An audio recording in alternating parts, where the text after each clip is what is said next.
China's systematic collapse. Local governments sell assets. All classes demand unpaid wages. Guys, the concept of unpaid wages to Chinese employees and workers in general, this has basically been running rampant for the last couple of months at least. Now, understand this here. This has been going on pretty much before, Trump's tariffs and things like that. This has just been what seems to look like at least a business model with some of the bosses over there, guys. Right? They pay these people excessively low for the work that they're producing and the output that they're actually producing, to the point where they're making money, profits, hand over fist, but literally refuse to pay the people that are actually creating the things, right? So interesting. It looks like they need some type of workers' rights scenario or something happening over there, guys, because it is absolutely wild. But let's go ahead and jump into this video immediately, see where this takes us, guys. Let's do it. Multiple protests demanding overdue wages have erupted across many regions in China. These protests have spread beyond construction workers to include teachers, sanitation workers, and medical staff in public service sectors. On May 23rd, at the Chinese company Build Your Dreams project in Zhengzhou, Hunan Province, wage arrears occurred. Videos show workers demanding unpaid salaries at the office where the project was based. At a section of the Yangqing Expressway project in Guangdong, contracted by China Railway 7th Group, workers also protested wage delays. On May 19th, workers gathered outside the main office demanding owed wages. One worker said in a video, "We live in temporary housing, guarding the site every day. They promised to pay many times, but never gave a date." In Hebei province, workers displayed banners to protest long-term unpaid wages. A worker revealed that since the Chinese New Year, the company has repeatedly promised salary payments but failed to deliver. He said, "Our work is hard and exhausting, yet the money is always delayed. Some colleagues have family members seriously ill and urgently need the money for treatment." On the same day in Fangshan District, Beijing, construction workers protested after wages were delayed for 2 months. Beyond construction sites and factories, the education system's so-called iron rice bowl positions have not been No, don't spared tell from me. unpaid salaries. Teachers On too? May 21st, in Jianxi, Hunan Province, reports showed teachers with established posts receiving only basic salaries. Bonuses were delayed for 1 or 2 years. On the same day in Shenyang, Liaoning Province, labor dispatch workers' wages were reported to be paid only for January, currently with 4 months of arrears. Some online commentators stated they hold regular posts but have not received proper salaries since last year. On May 20th, several contract workers in Zaozhuang, Shandong Province, reported wage arrears of up to 6 months. In Shanxi Province, some teachers were asked by schools to return their year-end bonuses and some after-school Return. service fees that were issued since 2021. Wow. According to reports by Radio Free Asia, multiple districts in Zhengzhou, Hunan Province, have delayed teacher wages and benefits, with civil servants receive only basic wages without allowances and subsidies. Similar situations occurred in Shandong and Guangdong. Insiders revealed that civil servants' monthly pay, previously about 5,000 yuan, dropped to around 3,000 yuan after welfare cuts. Okay, so that's about maybe $600 to about 415 or so, give or take a couple of dollars in this instance here. That's basically what they are being paid on a monthly basis. That's kind of wild, guys. It's absolutely wild, and it's also indicative of the story so far that we're encountering here. The world is suffering in terms finances. Like after 2019, the world crashed, and a lot of countries have been attempting to manipulate their currency. Obviously the United States of America blames China for manipulating their currency, but America did the same exact thing by printing trillions of dollars out of nowhere. All right, that's what happened. That's why things are more expensive now, supply and demand, right? That's why asset prices have gone up and things like that. But the world has been trying to keep their countries, let's say, out of a massive depression. But guys, I think we need to it needs to hurry up so we can stop attempting to put a band-aids on these things, or we need to fix these issues here, guys. Period. There's a lot of fixes that need to come out. Even they're suffering. Previously about 5,000 yuan, dropped to around 3,000 yuan after welfare cuts, which were often delayed in payment. Retired teacher Jia Lingming from Henan said the administration office staff, considered minor civil servants, used to receive bonuses higher than their basic salaries. Now only base salaries remain, with almost no bonuses or performance pay.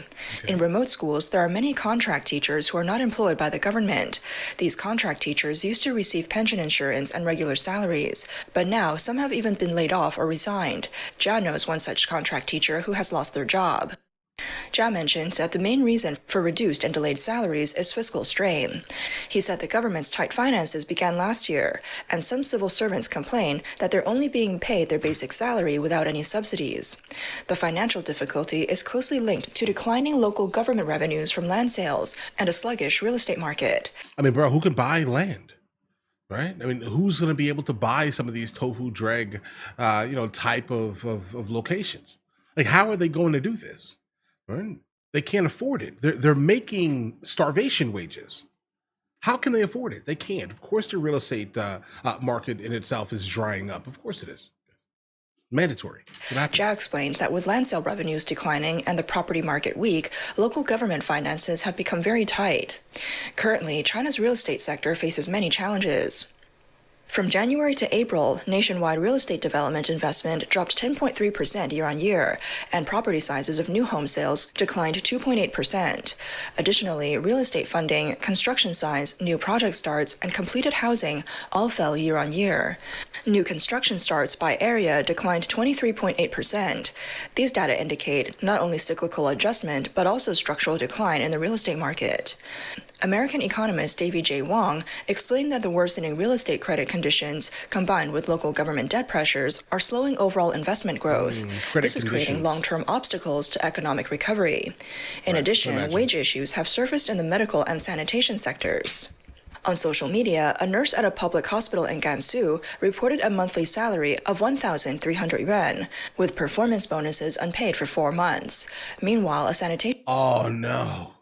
1,000. Okay, so here's the thing. So I think that's about $180 or so, right? So now imagine if you go to school, you educate yourself, you get a job that requires education, and then you get paid the same exact amount of money as someone who was building something for the sole purpose of export in China. Imagine that for a second. That's disrespectful. That's disrespectfully low, guys. Sanitation worker tearfully said she starts work at 5 a.m. and works for over 10 hours daily, earning only 1,400 yuan per month. She added that she would never do this work again due to the hardship. On May 20th, medical training programs for township doctors in Chaonan and Chaoyang districts of Shantou, Guangdong also faced difficulties. Reports claimed that training hospitals did not pay performance bonuses, and national subsidies were delayed. One commenter said, "I heard your area hasn't paid salaries for almost a year." Mr. Zhang, a retired teacher from Guizhou University, told Radio Free Asia that rising local government debt, combined with tightened central policies, has severely impacted fiscal operations. So basically what happened here is that they realized that there was a moderate boom after everyone basically, were able to, leave their house after 2019. Okay. So then obviously people had some money stored. They went out, they started spending, and they thought that was going to be the permanent, mainstay, type of situation that was happening. No. These people are doom spending. Okay. They came out of the 19, let's say, with a good amount of money, a sizable savings in comparison to what they had before, because they weren't able to go outside and spend money. Right? Nothing was open. They came out, they started spending, and all of these people got super rich. And during that exact time here, okay, they thought that was going to be a permanent way of life. Nah, bro. What you don't understand is that when that happened, it wrecked the world's economy. All these countries started printing money and giving money to people and all of these other things. And then now look at the situation we're in not even 10 years later, guys. All right. Imagine what it will be in 10 years. Imagine for a second, 2030. I want to see it. Okay. Everything, all the indicators are basically dictating that things are going to get terrible, like, around the world. Even if we look exclusively at what's going on currently in Japan, with Japan basically deciding that they may actually come up in their interest rate. If Japan moves up 1 point in their interest rate, it is going to wreck a lot of places. We're going to feel it in the United States of America because they themselves are the largest, holder of our bonds. And because of that specific thing, if they start selling off our bonds, oh my God, because they need money. Oh my God. Okay. All right. That's a problem. All right. Creditor nation. Absolutely. But either way, let's go ahead and Continue. The most affected are frontline workers and contract staff. There's a He lot of said, problems going in the on over past, there. wage protests were mainly by migrant workers. Now, teachers, doctors, and sanitation workers are protesting. This shows that China's so-called stability structure is beginning to backfire. These groups are the most vulnerable. When they speak out, they're labeled as troublemakers, but in reality, they're just trying to survive. Ironically, while these escalating wage protests continue one after another, the National Bureau of Statistics released the latest economic data, still emphasizing growth in key indicators and a positive economic trend. On May 19th, China's National Bureau of Statistics announced April's economic data. It stated that the main indicators showed steady and relatively fast growth, highlighting continued positive momentum in China's national economy.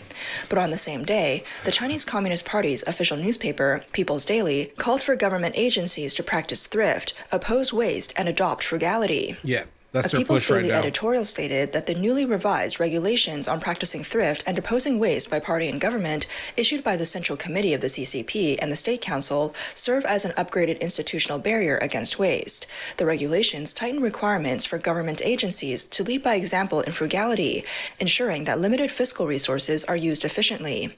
New rules impose saving measures on official travel, receptions, and meetings, including prohibiting overseas research and study trips, banning mutual official banquets funded by public money, canceling unnecessary exhibitions, forums, and sports events, and enforcing strict accountability for wasteful spending. This contradictory messaging Bro, seems to every undermine country needs itself that and points right to now. possible data manipulation. Independent Chinese political analyst Chen Daoyin said a review of CCP history shows that similar documents are typically issued during times of economic difficulty or crisis. Chen noted that in 1980, when the national economy was just recovering from near collapse, and again during the 1997 financial crisis, the CCP issued documents calling for frugality and opposing waste. All right, guys. All right, guys. It's interesting, guys, because like I think every country right now on Earth needs to come to the table and say, you know what, listen, guys, we need to kind of tighten things up. We need to stop being so wasteful. I absolutely back the program Doge. I love the idea of kind of fixing some of our literal waste here. I do also think that we do need to kind of be a little bit more conservative fiscally. Also, I think every country needs that massively right now, pretty much due to how the world is kind of responding. All these countries are basically responding to each other. America can really seriously, Americans, not America. America's rich, not the people, unfortunately, right? But the Americans really can't afford to buy what they're buying, guys. We need to actually start holding on to things. I think like some repair shops need to start popping back up, bro. The parts need to be available to be replaced instead of having to go out and buy, brand new things of things, at least. Please, right? Let's bring that back immediately. Okay. Hold on to your vehicles. Stop leasing vehicles. Number one. Because basically when you're leasing a vehicle, it's going to be brand new. They're going to give you all these incentives and all these other things, right? But by doing this, you're kind of holding the vehicle exclusively during the fastest depreciation of the vehicle. So at that time, if you want to actually buy it, you're going to have to go ahead and correct, let's say, the negative equity that's basically being baked inside of that vehicle. How about this, bro? Stop leasing vehicles. Right? Stop immediately. Do not buy a car unless it's at least 5 years old. Period. Right, so you can kind of mitigate at least the fastest decline of the negative equity, at least, guys. Right, allow someone else to take that nonsense. But you guys are watching here. I'm gonna give you guys the game here. Definitely 5 years. Number one. Also, if you can't afford to buy it 3 times, you can't afford it. Okay, that's the rules here, guys. Going forward, if you cannot afford, remember this: if you cannot afford to buy whatever you're buying 3 times right now, you can't afford it. I don't care what it is. Doesn't matter. Like you name it.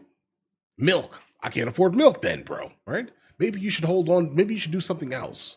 You get what I mean here, guys? It's really important to be a little bit more fiscally conservative, specifically in times like this where a lot of countries are absolutely suffering. They're all going through some type of level of frugality, and I do think that should be the moderate position, let's say, at all times, everywhere around the world.